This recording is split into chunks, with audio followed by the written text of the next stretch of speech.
Queridos irmãos, há uma palavra que o Senhor colocou em meu coração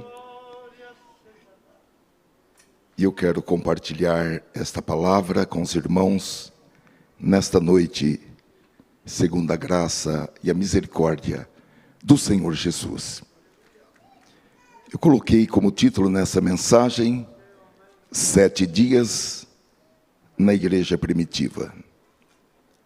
Nós já vamos ver daqui a pouco, quando contarem esse valor, se nós fomos para a igreja primitiva ou se nós ainda estamos muito longe. O texto que nós vamos ler é em Atos capítulo 5, versículo 42.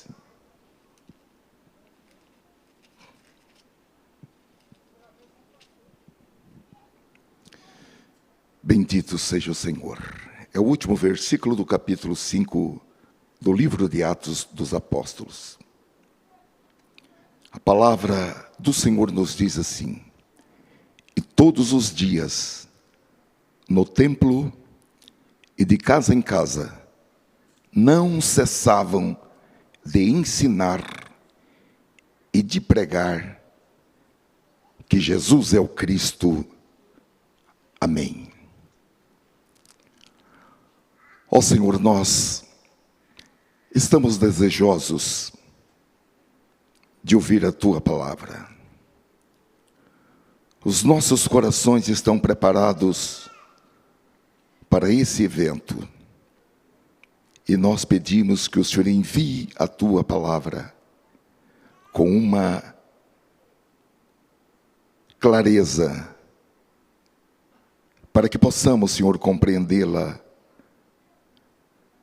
E também para que possamos, além de meditar, memorizá-la. Escreve-a também em nossos corações, em nossas almas, para que norteie os nossos sentimentos, os nossos pensamentos, as nossas decisões. Graças te damos por este privilégio, em nome de Jesus. Amém. Queridos irmãos, esta mensagem, ela integra a série A Fé. Começa em casa, mas ela tem uma profunda conexão com uma série de mensagens que estamos pregando todas as quartas. 10 princípios colocados em prática pela igreja primitiva. Eu gostaria de convidar a todos para que conheçam essa série de mensagens, 10 princípios colocados em prática pela igreja primitiva, todas as quartas. Os irmãos que não puderem estar pessoalmente aqui, podem acompanhar pela internet, ou podem ver até depois pela internet.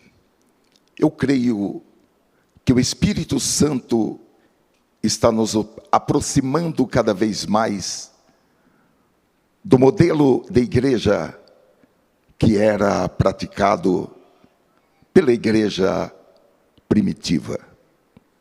A Bíblia diz, em Hebreus capítulo 6 e versículo 11, que nós devemos pesquisar, investigar e estudar a vida e o comportamento daqueles que pela fé e pela paciência alcançaram ou herdaram as promessas, e que nós devemos imitá-los. E diz também que isso é uma espécie de prudência e de inteligência, e que não fazê-lo está ali é negligência, E o apóstolo está dizendo para que vos não façais negligentes. Porque a negligência é algo muito prejudicial para o presente e para o futuro. Jesus disse em Mateus capítulo 7 e versículo 26, que todo aquele que ouve as suas palavras e não as põe em prática, será comparado a um homem insensato ou negligente que edificou a sua casa sobre a areia. E o Espírito Santo nos revela nos registros do livro de Atos quais foram os princípios, as estratégias, os métodos, os comportamentos daqueles irmãos que formavam a igreja primitiva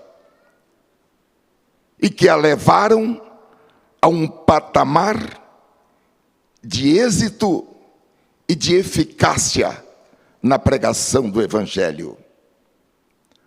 A dedicação daqueles novos crentes foi tanta que o apóstolo Paulo, em Colossenses capítulo 1, versículo 23, uns 30 anos depois da morte de Jesus, ele afirmou que o Evangelho foi pregado a toda criatura debaixo do céu. Impressionante, irmãos, porque em pouco tempo eles pregaram o Evangelho em Jerusalém, toda a Judeia, Samaria e até os confins da terra. E esse é o modelo para a igreja cristã do século 21. Esse é o tipo de igreja onde eu quero congregar. Esse é o modelo de igreja para que nós pratiquemos aqui neste setor. É o nosso modelo. Da mesma forma que essa igreja impactou o mundo da sua época, nós aqui deste setor podemos também impactar o mundo do século 21. Podemos impactar toda esta zona norte de São Paulo, podemos impactar esta capital, este país e até os confins da terra. Porque o Senhor da igreja primitiva é o nosso Senhor. O Espírito Santo da igreja primitiva é o mesmo Espírito que nós temos, que mora em nós. A palavra é a mesma. A palavra que eles pregaram é esta palavra. Eles não precisaram fazer nenhuma coreografia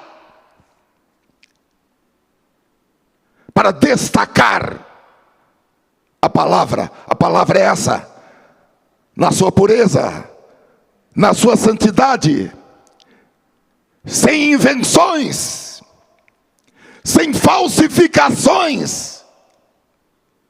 Não que nos dias da igreja primitiva não houvessem falsificadores da palavra de Deus, que muitas vezes subiram nos púlpitos ali daquelas igrejas. O batismo nas águas, em o nome do Pai, do Filho e do Espírito Santo, é o mesmo batismo com que você foi batizado nas águas. O batismo com o Espírito Santo, os dons espirituais são os mesmos. Nós temos as mesmas ferramentas da igreja primitiva e temos mais, porque agora nós temos todo o Novo Testamento, e naquela época o Novo Testamento estava apenas sendo escrito. Os crentes esperaram a promessa, e eles foram revestidos do poder do Espírito Santo, cumprindo-se as últimas palavras pronunciadas por Jesus nesta terra, antes de subir ao Pai, registradas em Atos capítulo 1, versículo 8, mas recebereis a virtude do Espírito Santo, que há de vir sobre vós, e ser-me-eis testemunhas, tanto em Jerusalém, como em toda a Judeia e Samaria, e até os confins da terra. O Senhor Jesus não disse, vocês serão testemunhas em Jerusalém, depois que vocês terminarem, que não tiver mais uma pessoa em Jerusalém que não ouviu o Evangelho, aí vocês vão para a Judeia, e assim sucessivamente, e para a Samaria, e depois, se vocês tiverem recursos, se vocês tiverem dinheiro, vão até os confins da terra. Não, Jesus não diz isso. O que Jesus disse é tanto como e. Isso significa que a mensagem devia ser pregada simultaneamente em Jerusalém, toda a Judeia, Samaria e os confins da terra. Esta é a estratégia para a pregação do Evangelho deixada por Jesus. E qualquer outra, por mais técnica que seja em marketing, deve ser desprezada, porque o modelo é esse e ponto final. E os primeiros crentes, irmãos, foram eficazes em partilhar o Evangelho. Eles levaram a sério aquelas palavras de Jesus em Mateus capítulo 5, versículo 13 e 14, onde ele disse que os seus seguidores deveriam ser o sal da terra e a luz do mundo. E nesta noite, irmãos, nós podemos entender que assim como ingerir o sal da sede, ouvir o testemunho dos seguidores de Jesus, ouvir os seguidores de Jesus dizerem, Jesus é o Cristo, isso cria uma sede nos corações daqueles que ouvem, uma sede que só pode ser saciada com o beber da água viva. Igualmente, assim como a luz nos ajuda a ver as coisas com clareza, ouvir o testemunho dos seguidores de Jesus dizerem, Jesus é o Cristo, Ele salva, Ele cura, Ele batiza com o Espírito Santo, Jesus breve voltará. Ajuda para que as pessoas que não conhecem a Cristo, elas possam ver as coisas com clareza, e elas possam enxergar que elas estão nas trevas, e que elas necessitam saírem das trevas para a luz. Você pode ajudar muitas pessoas que estão nas trevas, saírem das trevas e emigrarem para a luz. Agora aqui, irmãos, há um detalhe, e eu fiquei pensando, é uma espécie de pacote completo. Quando nós entregamos as nossas vidas a Cristo, automaticamente nós nos tornamos comprometidos com o chamado dele, para sermos sal e luz para aqueles que ainda não o conhecem. É uma cláusula que talvez nós não prestamos atenção. Mas essa cláusula, ela faz parte do nosso pacto, da nossa aliança com Cristo. É uma espécie de cláusula pétrea, inamovível, da aliança que nós fizemos com Cristo, para levar a sua palavra. Glória a Deus! Nós aceitamos a Cristo não apenas para sermos salvos, mas também para salvar outros, mesmo aqueles que estão na antessala do inferno. É por isso que o apóstolo diz: tenha cuidado, até mesmo com a roupa, porque salvar aqueles que estão na antessala do inferno é uma operação perigosa. Porém o Senhor nos disse: eu vos dou o poder para pisardes escorpiões, serpentes e toda sorte do mal, e nada vos fará dano algum. Você pode ir até a antessala do inferno e arrebatar todos quantos você puder salvar. Não deixe os seus amigos irem para o inferno. Aleluia. Glória a Deus.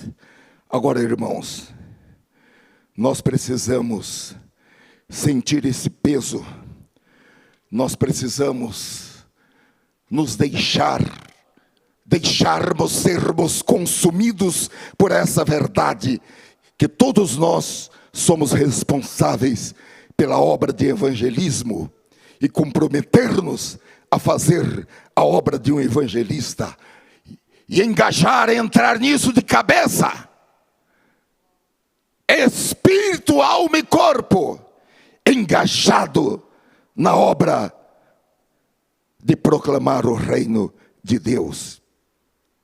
O nosso país é um país que se diz cristão, e muitas pessoas conhecem apenas o Cristo histórico, o judeu, que nasceu da Virgem Maria quase 2000 anos e morreu na cruz. E poucos sabem a respeito da sua ressurreição, da sua ascensão e da sua volta. As pessoas se dedicam mais ao Cristo menino, o Cristo do Natal.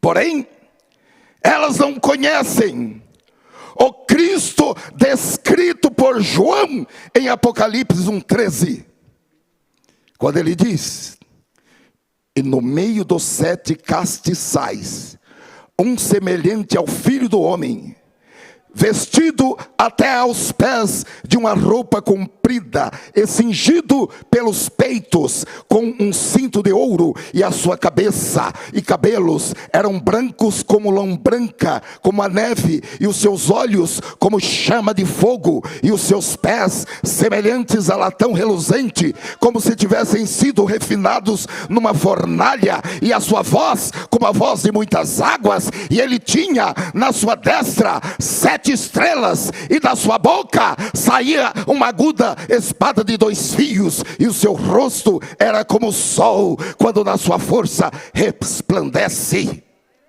Esse Cristo que está sentado à destra do Pai, e que tem na sua mão 7 estrelas, que são os 7 anjos da igreja, e que anda no meio dos 7 castiçais de ouro, que são as 7 igrejas do Senhor.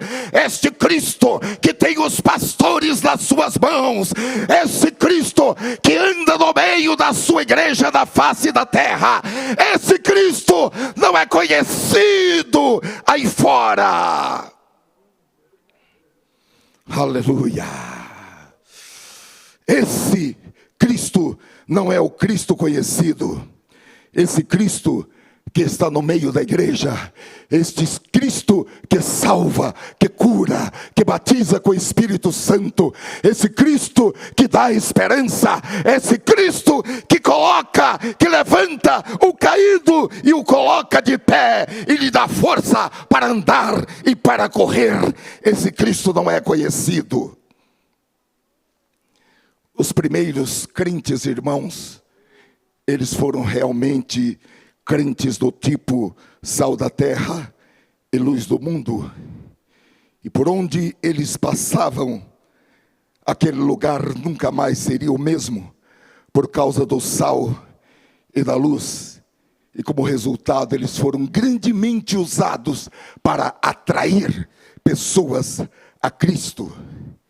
E eles fizeram isso sem veículos motorizados, sem rádio, sem telefone, sem internet, sem televisão, sem livros, sem folhetos.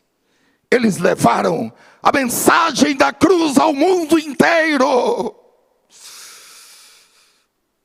Em uma geração, eles levaram a mensagem da cruz ao mundo inteiro. Porque a palavra estava na boca, a palavra estava no coração. Oh, glória a Deus! E quando eles não sabiam o que falar, eles simplesmente abriam as suas bocas e o Senhor colocava palavras de sabedoria, palavras de autoridade, palavras que as pessoas mediam como um delírio de letras, de cultura. Aleluia! E eles, irmãos, ainda eram perseguidos pelas autoridades da religião judaica e pelo Império Romano, porque eles eram pessoas que não estavam andando paralelamente com a cultura. Pelo contrário, eles estavam na contramão da cultura daquela época, que era a cultura grega. Porém, eles não estavam buscando sabedoria na filosofia grega. Eles não estavam buscando sabedoria em matemática. Eles não estavam buscando sabedoria em astronomia ou astrologia. Eles não estavam buscando sabedoria em comunicações, em navegações, em agricultura, em pecuária. O apóstolo Paulo, em 1 Coríntios, capítulo 1, versículo 22 a 24, diz que eles estavam buscando o poder de Deus. Aleluia! Eles estavam buscando o batismo com o Espírito Santo, os dons espirituais, e eles estavam pregando a Cristo crucificado, poder de Deus e sabedoria de Deus. Aleluia.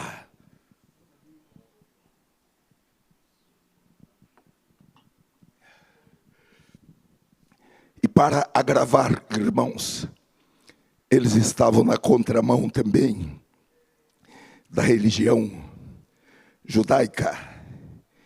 Então, eles eram tidos pelas autoridades como pessoas indesejáveis. Em cada cidade por onde eles chegavam, as autoridades diziam: caiam fora daqui. Nós não queremos vocês na nossa cidade, saiam daqui agora mesmo. A opinião geral sobre eles está registrada em Atos capítulo 17 e versículo 6. Esses homens viraram o resto do mundo de cabeça para baixo, e agora estão aqui, perturbando a nossa cidade, clamavam eles. Como eles estavam perturbando a cidade? Eles estavam promovendo arruaças na cidade? Não. Eles estavam destruindo as placas, os bens públicos das cidades? Não.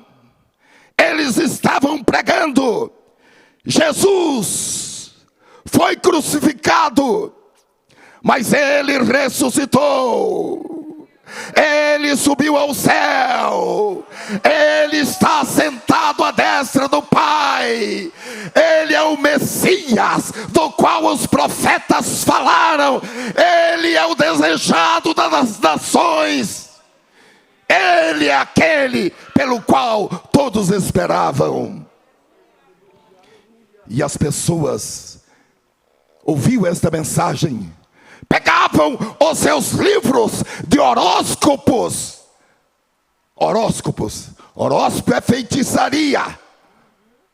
Não ouça horóscopo. Não fale de horóscopo. Quando alguém perguntar que signo você é, não se envergonhe de Cristo.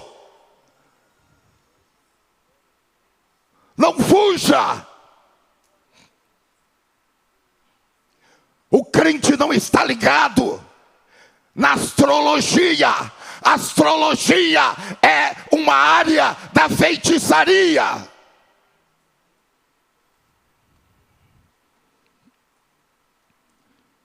Então, irmãos, 2000 anos depois, é normal que nós nos perguntemos: como foi que eles conseguiram? O que foi que eles fizeram? Ou o que foi que eles não fizeram? Ou o que foi que eles deixaram de fazer para que em tão pouco tempo tivessem realizado a grande comissão do Senhor Jesus com tanto êxito, com tanta eficácia, com tanto resultado? No nosso medidor, nós estamos ainda um pouco bem atrás, porque nós estamos aqui muitas pessoas e a nossa contribuição deu apenas R$ 3.575,50. Na igreja primitiva, não seria isso. Garanto para vocês, não seria isso. Então, no próximo sábado, a ceia do Senhor, nós vamos tirar outra oferta. E se tiver que tirar 8 ofertas, nós vamos tirar 8 ofertas. Mas nós vamos pagar essa conta total. Jesus nunca ficou devendo nada para ninguém. A igreja primitiva nunca ficou devendo nada para ninguém. Se tivesse ficado devendo, não estaria escrito: a ninguém devais coisa alguma, a não ser o amor com que vos ameis uns aos outros. Esse é o princípio da quitação, que um dia nós vamos nos aprofundar nele, porque nós vamos ser crentes da igreja primitiva. Atos capítulo 5, versículo 42, que é o texto que nós lemos no início. Nós somos informados, e é o que nós vamos olhar, o método que eles utilizaram. E com a ajuda do Espírito Santo, nós vamos olhar, vamos conhecer como eles procederam e vamos colocar em prática o mesmo que eles fizeram.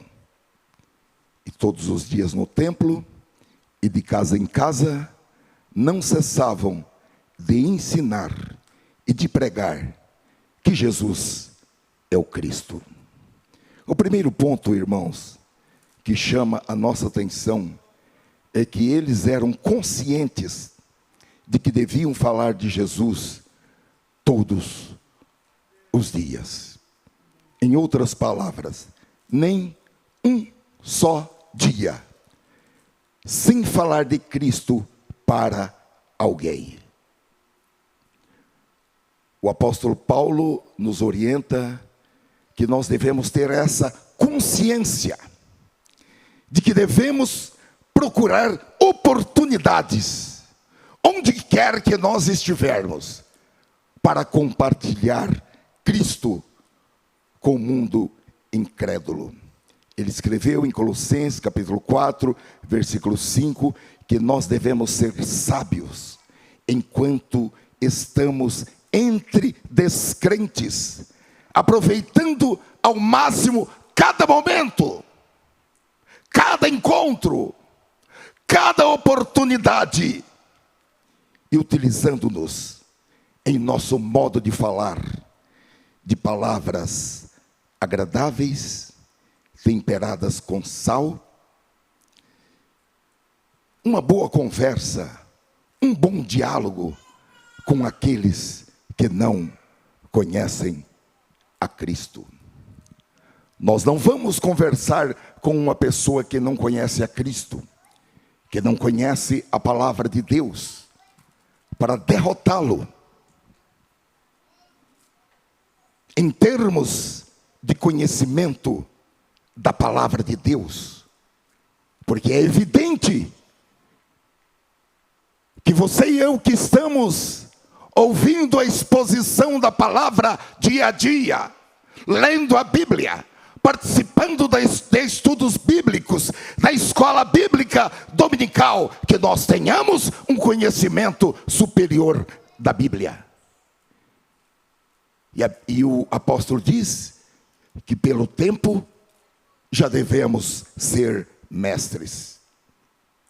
Mas aqui em Colossenses capítulo 4, versículos 5 e 6, é usada uma figura de linguagem como uma palavra temperada com sal, que no mundo antigo significa uma conversa interessante, uma conversa que desperta o interesse do outro, uma conversa de bom humor, uma conversa com assuntos inteligentes, com colocações inteligentes. Uma conversa, uma palavra temperada com sal, é o tipo de conversa que dá sabor ao diálogo, é o tipo de conversa que preserva o ouvinte da corrupção e que se torna benéfica para ele. E eu estive pensando, é o tipo de conversa que pode evoluir de conversa para conversão. Isso significa que nós devemos ter palavras agradáveis, ter um vocabulário apropriado e um testemunho que de alguma forma atrairá as pessoas a Cristo. Eu estou pregando esta mensagem para dizer que esse deve ser um de nossos principais propósitos de vida, ou quem sabe, o principal propósito de vida deve ser a nossa busca, deve ser a nossa paixão, alcançar outras pessoas para Jesus. Se o meu objetivo primordial primeiro de vida não for alcançar outras pessoas para Jesus, eu estou desperdiçando o tempo, os dons, o talento, os recursos, a saúde, a inteligência e as oportunidades que Deus está me dando nesta terra. Agora, meus amados irmãos, a realidade é que muitos crentes estão seguindo os movimentos da vida. Eles até parecem bons religiosos quando cantam, quando oram, porém, eles não estão envolvidos no negócio de atrair outras pessoas para Cristo. As suas vidas não são vividas com um propósito de significado eterno. Eles estão construindo para esta vida. Jesus, em Mateus capítulo 6, versículo 19 a 21, nos faz lembrar, quando ele disse: Não ajunteis tesouros na terra, onde a traça e a ferrugem tudo consomem, e onde os ladrões minam e roubam. Mas ajuntai tesouros no céu, onde nem a traça, nem a ferrugem consomem, e onde os ladrões não minam, nem roubam. Por isso, onde estiver o vosso tesouro, aí estará também o vosso coração. A pergunta de diagnóstico que faço a você, e eu faço com o máximo respeito, não é onde está o seu coração. A pergunta é: onde está o seu tesouro? A sua paixão? Algo pelo qual você está disposto a morrer? Porque onde estiver o seu tesouro, ela também onde estará o seu coração. Os primeiros crentes irmãos levaram uma vida voltada para esse propósito. O propósito eterno de verem pessoas vindo a Cristo. E eles procuraram ser uma testemunha de Cristo todos os dias, diariamente, nem um só dia sem falar de Cristo. Eu acredito que todos nós já ouvimos falar do grande evangelista Moody, e até fiz uma referência hoje a uma frase dele, que foi um grande pregador. Pouco tempo depois de ser salvo, ele resolveu que nunca deixaria passar 24 horas sem falar de Cristo, pelo menos para uma pessoa. Sua vida era muito agitada, e às vezes ele esquecia dessa resolução. E muitas noites, ele já estava deitado, e se lembrava de que naquele dia, ele não falara de Cristo para ninguém. Então ele se levantava, se vestia e ia para as ruas, para encontrar alguém, para falar a respeito da alma daquela pessoa, da salvação daquela pessoa, para que não ficasse um só dia sem que ele não tivesse falado com alguém sobre a necessidade do ser humano de conhecer a Cristo. Conta-se que certa noite, Moody tinha chegado à sua casa e já tinha se deitado, quando ele se lembrou que naquele dia ele não tinha falado a ninguém a respeito de Cristo. Então ele pensou: não convém eu levantar agora, porque não haverá ninguém na rua nessa hora.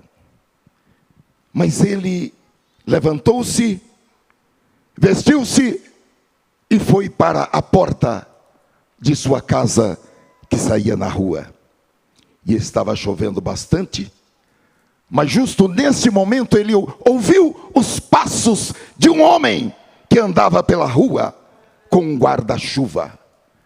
Então ele correu, alcançou aquele homem e disse: Senhor, por favor, permite-me compartilhar o seu guarda-chuva. O homem disse: sim, claro, venha. Então, depois de alguns passos, ele perguntou para aquele homem: você tem como se refugiar nos dias da adversidade? Quando chegarem os maus dias, você tem para onde ir? E ele pregou a Jesus Cristo para aquele homem. Queridos irmãos, é isso que nós precisamos: entusiasmo pela salvação de almas, paixão pela salvação de almas. Porque se nós tivermos, queridos irmãos, o mesmo entusiasmo, a mesma paixão, a mesma determinação desse evangelista, em pouco tempo, Deus enviará um poderoso despertamento que vai sacudir a zona norte de São Paulo, vai sacudir esta capital, vai sacudir o Brasil e até os confins da terra. Cada um de nós somos responsáveis para pregar na nossa Jerusalém, em toda a nossa Judeia, na nossa Samaria e até os confins da terra. Eu pedi para encontrarem um retrato desse evangelista, para homenagear a sua memória, deste homem cuja vida, após conhecer a Cristo em uma sapataria, dedicou a sua vida ao reino de Deus. Então, em primeiro lugar, eles tinham a determinação, eles tinham a consciência de que deviam falar de Jesus todos os dias. Em segundo lugar, eles testemunhavam visivelmente no templo e nas sinagogas. Leamos novamente Atos 5:42. E todos os dias no templo e de casa em casa não cessavam de ensinar e de pregar que Jesus é o Cristo. Eles não tinham medo, irmãos. Ousadamente e publicamente, eles iam para o pátio do templo, eles iam para as sinagogas e davam o seu testemunho a respeito de Cristo em todo o tempo, ou na expressão do apóstolo Paulo, a tempo e fora de tempo. 2 Timóteo capítulo 4, versículo 1, está escrito: na presença de Deus e de Jesus Cristo, que há de julgar os vivos e os mortos, por sua manifestação e por seu reino, eu o exorto solenemente: pregue a palavra, esteja preparado a tempo e fora de tempo, repreenda, corrija, exorte com toda a paciência e doutrina. Exortar aqui, não no sentido de chamar atenção, no sentido de animar, no sentido de levantar, no sentido de encorajar, com paciência e doutrina. Queridos irmãos, decididamente, nós devemos dar o nosso testemunho de Cristo. Nós não podemos esconder, nós não podemos seguir a Cristo como alguém anônimo, nós não podemos camuflar que a mensagem do Evangelho é o que fez a diferença em nossas vidas. Não foi casamento, não foram filhos, não foram empregos, não foram estudos, não foram diplomas, não foram pessoas, não foi o governo. O que fez e o que faz a diferença em nossa vida é o Evangelho de Jesus.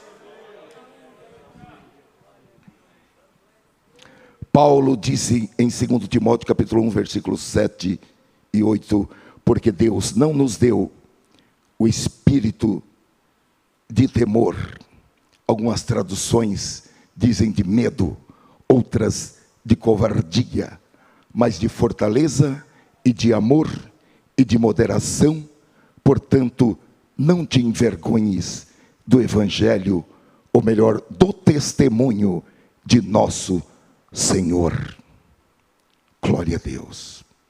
Os primeiros crentes, irmãos, assim como muitos crentes ao redor do mundo, ainda fazem parte hoje desta comunhão dos que não têm vergonha de pregar o Evangelho, daqueles que não se envergonham do Evangelho de Cristo, daqueles que não negam a Cristo. O terceiro ponto que nos chama a atenção para o método que a igreja primitiva, aqueles irmãos, utilizavam, é que eles consistentemente pregavam de casa em casa.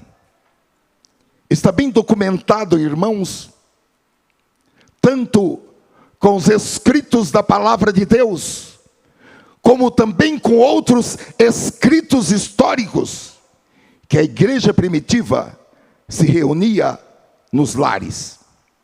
Não há registro de igrejas que possuíam propriedades e edifícios até o século III. Obviamente não há nada de errado em se reunir em edifícios de igrejas. Mas, queridos irmãos, o cristianismo é algo para ser vivido e praticado e pregado e publicado, não somente na igreja aos domingos.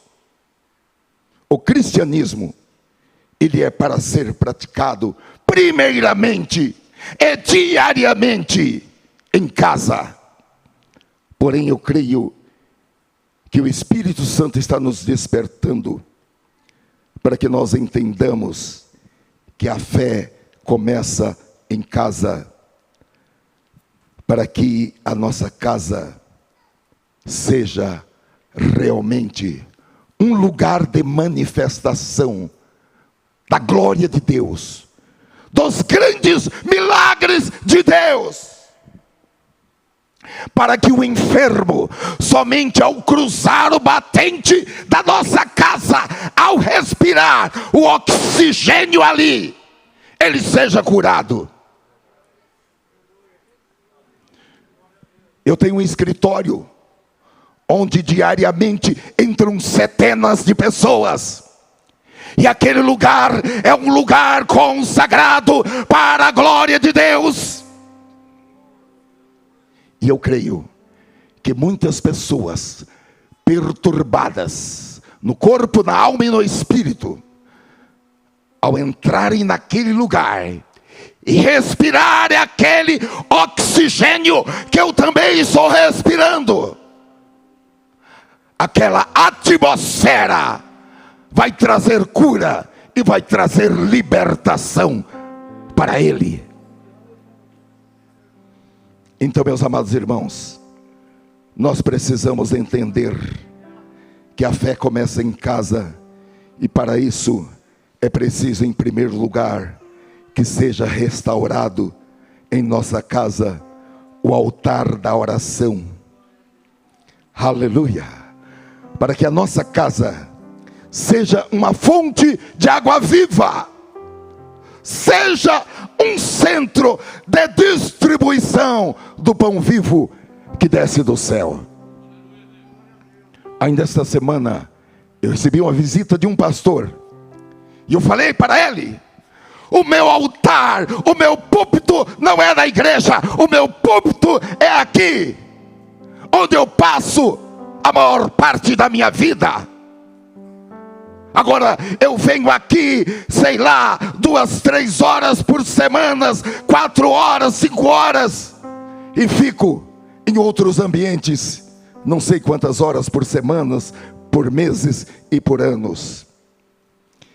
Eu tenho que fazer daquele lugar o meu púlpito, o lugar onde eu vou distribuir a água viva e o pão vivo que desce do céu. E é importante, irmãos, que nós vivamos para Cristo, tanto em nossa vida privada, lá no nosso quarto, quando nós fechamos a porta e falamos com Deus, mas também vivamos para Cristo publicamente, Vivamos para Cristo na nossa vida pública. E aqui nós aprendemos que antes do templo, nós devemos viver com Jesus e para Jesus em nossa casa e nos ambientes onde nós passamos muito tempo. Agora, meus amados irmãos, em muitos países, notadamente na Europa, uma pequena parcela da população vai nas igrejas aos domingos. Algumas das construções mais magníficas e majestosas de igrejas, de templos, pela sua arquitetura, foram construídas em gerações anteriores para honrar a Deus e para que multidões de pessoas pudessem honrar ao Senhor e adorá-lo na beleza da sua santidade naqueles monumentos. Porém, hoje, onde milhares poderiam se reunir para cantar louvores a Cristo, são encontradas 20 ou 30 pessoas idosas reunidas para o culto de adoração. Isso deve chamar a nossa atenção, isso deve dizer algo para nós, porque grandes edifícios, lindos edifícios dedicados à adoração, não garantem que a próxima geração frequentará esses belos edifícios, essas belas igrejas, para orar, para adorar, para pregar a palavra de Deus, para ouvir a palavra de Deus. Moisés orientou o povo hebreu, até de uma forma repetitiva, que a revelação de Deus seria a coisa mais importante a ser preservada na família, e que devia ser ensinada em casa. Deuteronômio capítulo 6, versículos 6 a 9 diz assim: guarde sempre no coração as palavras que hoje eu lhe dou, repita-as com frequência a seus filhos, converse a respeito delas quando estiver em casa, quando estiver caminhando, quando se deitar, quando se levantar, amarre-a as mãos e prenda-as à testa como lembrança, escreva-as nos batentes das portas de sua casa e em seus portões. Você pode morrer e não deixar um centavo de herança para a sua família. Mas se você fizer da sua casa um altar de oração, uma casa onde a palavra de Deus é falada, praticada, quando você morrer, estará deixando uma fortuna, uma herança que vale mais do que milhões de reais, de dólares, vale mais do que qualquer bem desta terra. O quarto ponto, irmãos, e último que vamos aprender com os nossos irmãos da igreja primitiva, é que eles testemunhavam continuamente. Eles nunca paravam. Eles eram imparáveis. Diariamente, dia após dia, todos os dias, no pátio do templo, nas sinagogas e de casa em casa, eles nunca deixaram de falar que Jesus é o Cristo, que Jesus é o Messias, que Jesus é o desejado das nações. Queridos irmãos, o problema hoje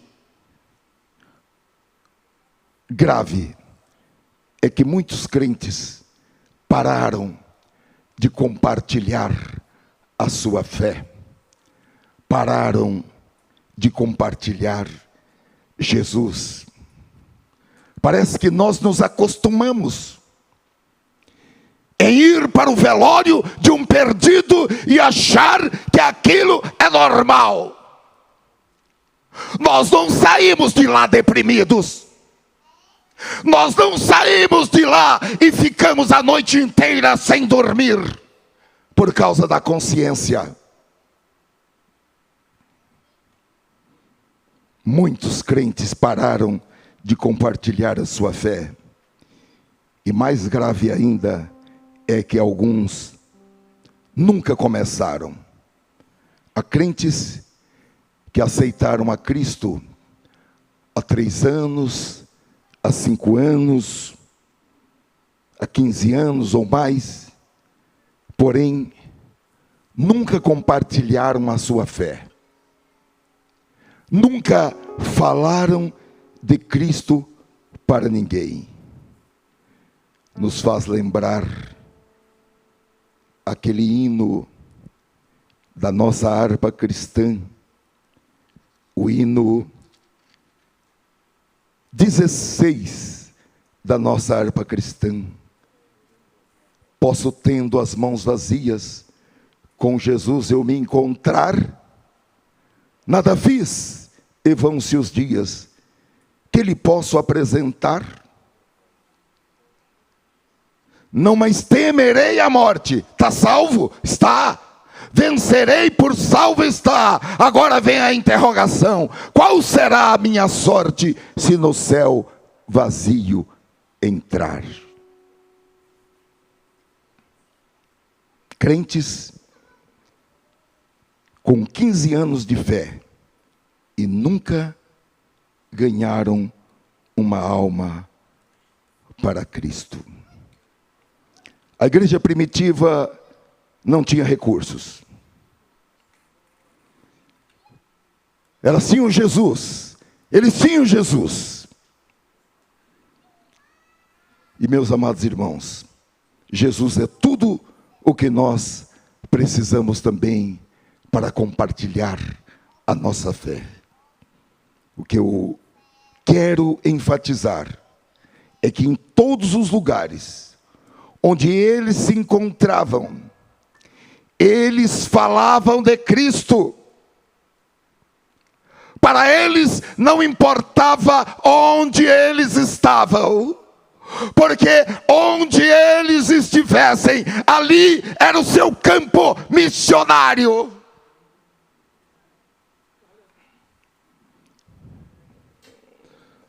Os apóstolos, quando desciam do metrô ou do ônibus, diz que eles se angustiavam ao ver as pessoas ali naquelas localidades perdidas. Eu já falei várias vezes, aqui nesse púlpito nós não precisamos de pregadores.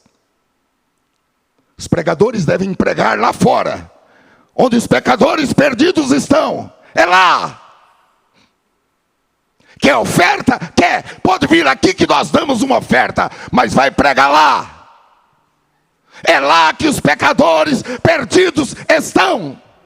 Aqui nós precisamos de professores, precisamos de mestres, precisamos de um ensino qualificado, bíblico, cristocêntrico, autêntico, para preparar os irmãos e as irmãs para o ministério. Aqui é preparação para o ministério. É para isso que o Senhor dá pastores, dá apóstolos, dá profetas, dá mestres, dá doutores para a igreja, para preparar os crentes para o ministério. Agora a pregação é lá fora, onde os pecadores perdidos estão. E eles não importavam onde estavam, em qualquer ambiente, fosse na prisão, no templo, na sinagoga, nas ruas ou na casa de alguém.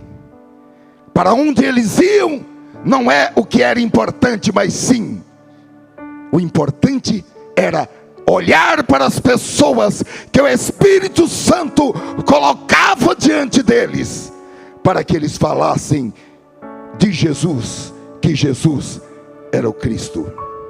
Eles entenderam, irmãos, que o Evangelho é uma mensagem que cabe a todas as pessoas, em todo o tempo, em todas as situações. E os enfermos estavam sendo curados, os oprimidos estavam sendo libertados, e as pessoas estavam encontrando uma nova vida em Jesus. E a cada dia o Senhor acrescentava à igreja novos salvos. Os únicos que foram contra eles foram os religiosos, porque os religiosos odeiam quando a maneira dele fazer coisas religiosas é rompida, porque os religiosos sempre querem fazer coisas religiosas, como sempre fizeram. Então, quando os apóstolos começaram a criar grandes ondas no lago deles, que estava calmo, tranquilo e sereno, mas os apóstolos chegaram e agitaram aquelas águas. Então os religiosos não concordaram, houve problema.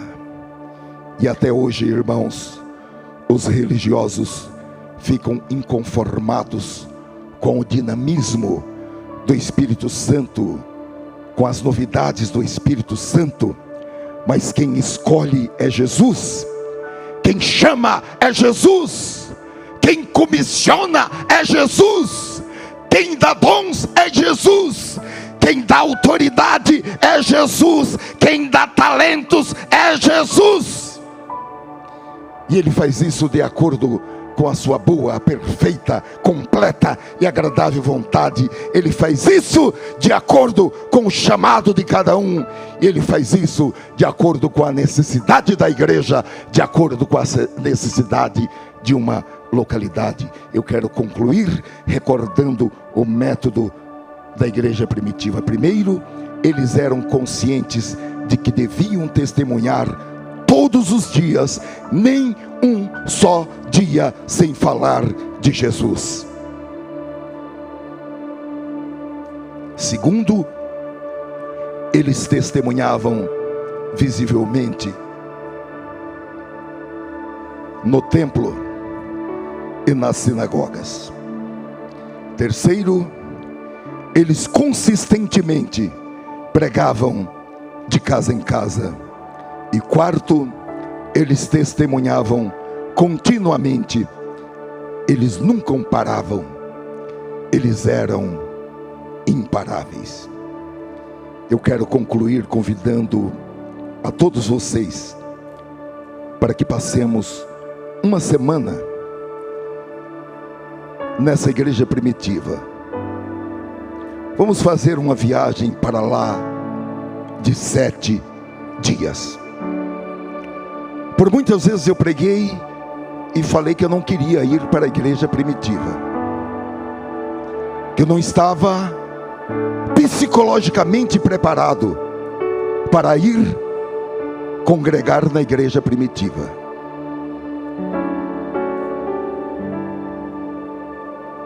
Que eu estava preferindo esta igreja do século 21, onde a gente dá um jeitinho aqui, dá um jeitinho ali, e não precisa ter toda aquela. Mas agora eu estou querendo ir para a igreja primitiva. Os irmãos que me ouviram pregando lá em Campinas, eu preguei várias mensagens, falei, eu não quero ir para a igreja primitiva, não estou preparado para vender todos os meus bens e distribuir, chegar, entregar para o Zé Wellington, ou entregar para algum apóstolo, entregar para algum pastor. Não estou preparado, mas agora já estou mais aproximado disso. 7 dias na igreja primitiva, porque as pessoas querem os milagres da igreja primitiva, mas não querem amar, não querem parar de mentir.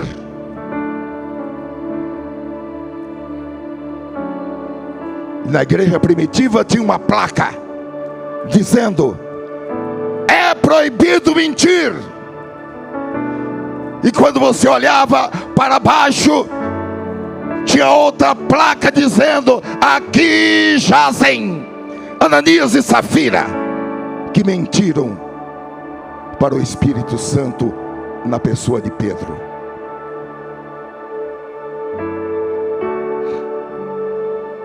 Mas nós vamos fazer um estágio de 7 dias na igreja primitiva. Vamos como estagiários. É melhor do que a gente ir como membros. Para o estagiário sempre tem assim uma flexibilidade maior. Ele está aprendendo. Ele está aprendendo. Já para o efetivo, a coisa é muito séria.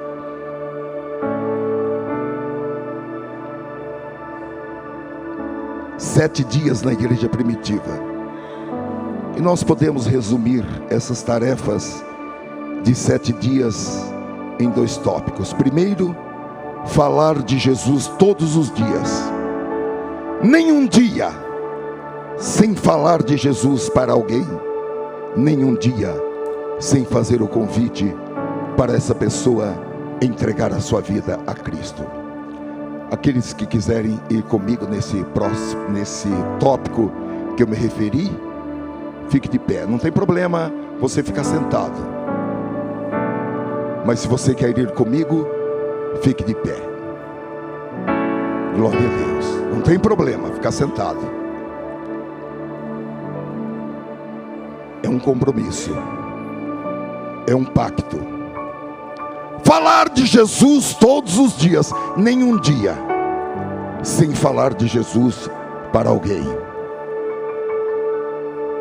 Pode ser por uma mensagem de WhatsApp, pode ser por um telefonema, pode ser em um encontro pessoal, mas nenhum dia, nesses 7 dias, nenhum dia sem falar de Jesus para alguém.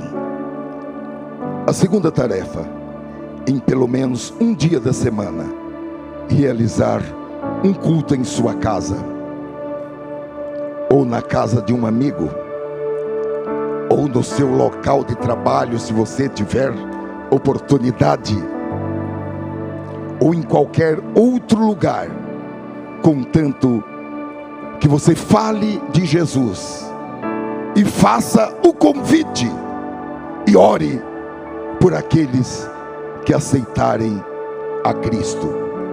Quem sabe você poderá diariamente também, todos os dias, fazer o culto em sua casa. Ó Senhor Jesus, a esses irmãos que se puseram de pé e essas irmãs para fazerem esta viagem para a igreja primitiva, onde nós estaremos por uma semana, Senhor, caminhando com eles, aprendendo com eles. Oh, aleluia! Eles já são nossos amigos, porque essa amizade foi construída pelo conhecimento do Novo Testamento. E agora, Senhor, nós vamos efetivar esta prática. Eu creio que nem precisaria pedir, mas nós clamamos a Ti, para que cada palavra, cada frase, seja respaldada pelo Espírito Santo, com milagres, com prodígios, com maravilhas, com conversões, com quebrantamento de corações, com decisões, com a entrega de vidas para Ti. Em nome de Jesus Cristo, unge, Senhor, as palavras pronunciadas por esses irmãos e por essas irmãs. Unge com poder e glória, unge com virtude do Espírito Santo, unge com autoridade espiritual. Ó Senhor, respalda cada palavra. Respalda, Senhor, com poder. Respalda com a manifestação da tua glória. Em nome de Jesus. Por favor, vocês que estão de pé, levante as suas mãos, as duas, por favor. Unge, Senhor, as mãos dos teus filhos, para que, segundo a tua palavra, possam impor as mãos sobre os enfermos, e eles serão curados, para a tua glória. Oh, aleluia. Em nome de Jesus, sela, Senhor, esta palavra do céu e da terra, e da ordem a respeito dela, em nome do Senhor Jesus. Amém. Glória a Deus às alturas.